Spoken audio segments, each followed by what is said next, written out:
Hey all, good morning. We're live here. I'm in the therapy chair myself.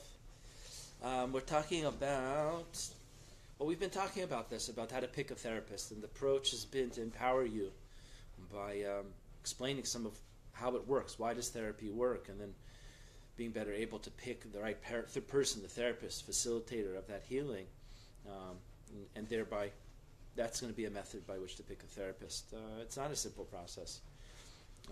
It's actually challenging as I try to market myself more and make contact with people. It's not like Yelp and restaurants and everyone's ready to rave about their experience. It's therapy is confidential. Part of one of the most essential parts is that's confidential. The things spoken about during a session are private. They're not shared.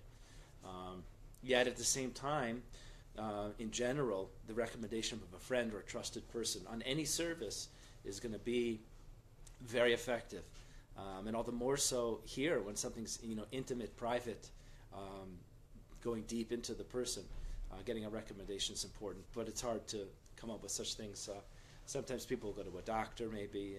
It's usually a person you trust, but it's not like it's spoken about. But nonetheless, these ideas that we speak about how therapy works will help you in the process of choosing a person. Sometimes you get started with a therapist and you have a sense it's not working, or you don't feel you can develop trust with the person. Hopefully you feel empowered to make the right call over there. But I want to talk today about the difference between types of therapy. And I think it's natural that people look to mental health as they do physical health, which is why many turn to medications without doing any therapy. Medication fixes my body, so the mental health meds could do the same. It can't. It could be a great support while you're working on yourself.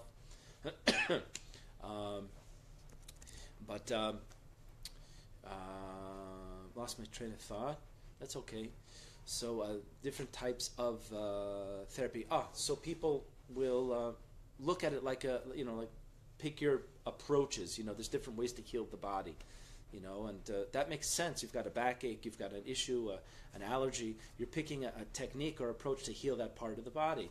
But the same can't be said for mental health work, because a human being is complex. The psyche is complex. The body itself is complex, and all the more so the me, my souls, my psyche, who I am. So while a certain approach to treatment might be appealing to you, might be effective. For example, many people into cognitive behavioral therapy, where a lot of the work is revolved around looking at thoughts and working with thoughts. But the truth is that the core of therapy is forming a relationship with the therapist, a therapeutic relationship, one of trust, communication. You're literally having a relationship. So there's two things happening. You're discussing issues that have come up in your life, or interactions with other people, or stories of the past.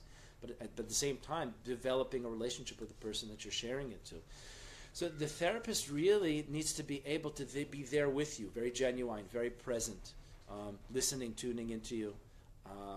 And oftentimes that requires creating a different therapy on the fly. There are sometimes you're going to come into a session and you need coaching. You need to be literally coached through something or mentored in something. Then there's other time where you're going to need to process an intense experience that you went through, or working on patterns of thinking that are unhealthy, limiting beliefs, life patterns. It's live, it's spontaneous, it's dynamic. You're not a person that could be put in the box and pigeonholed and this is who you are and we're going to do this every single time. It definitely can and should be part of the treatment. I have many people that are working through their life patterns issues, and then there'll be like a deviation. This happened to me today. Let's process it. I mean, it all works out together, because let's process what happened, what didn't happen, feeling less anxiety because we've thought through the incident, the interaction that was so unsettling. And then you can get to some of the core stuff. Why was that such a big deal for you? Why did you overreact?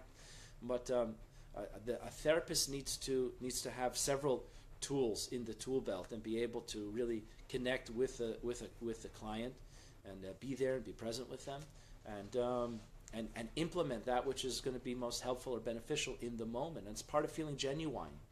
Are you really hearing me? Are you really listening to me? Are you really attuned to what's going on for me and able to help me? And one of the huge ways in which trust and confidence is built and developed is that you're able to meet my needs as a client based upon where I'm holding, to be there with me, to be there, in the moment. You're able to discuss, let's say, dissatisfactions or being upset with the therapist, but just what's most present right here now in the moment. And so it's about picking a therapist, a guide, a fellow traveler as we're healing and growing. The therapist is definitely impacted by the clients that they work with, but that you're in it together, as opposed to saying, okay, give me this therapy treatment and let's do it and let's apply it. It has a place, but that's not the whole start and end point of therapy. It's not like going for several treatments with a chiropractor, with a nutritionist, where there's a certain regimen is followed and the body responds. But it definitely can be part of it. Just therapy is much bigger than one particular technique. Please use this as you're hopefully engaging in therapy, engaging with others. Hopefully it'll be in book format soon. Getting started in therapy, some kind of title like that. A guide to help you thrive and succeed.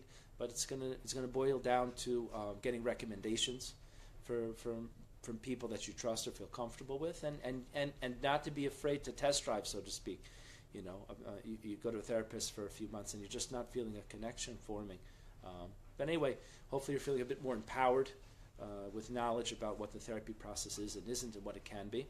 And it'll help you in your choices, in your choosing a therapist, as well as doing the therapy and succeeding. All right, good luck.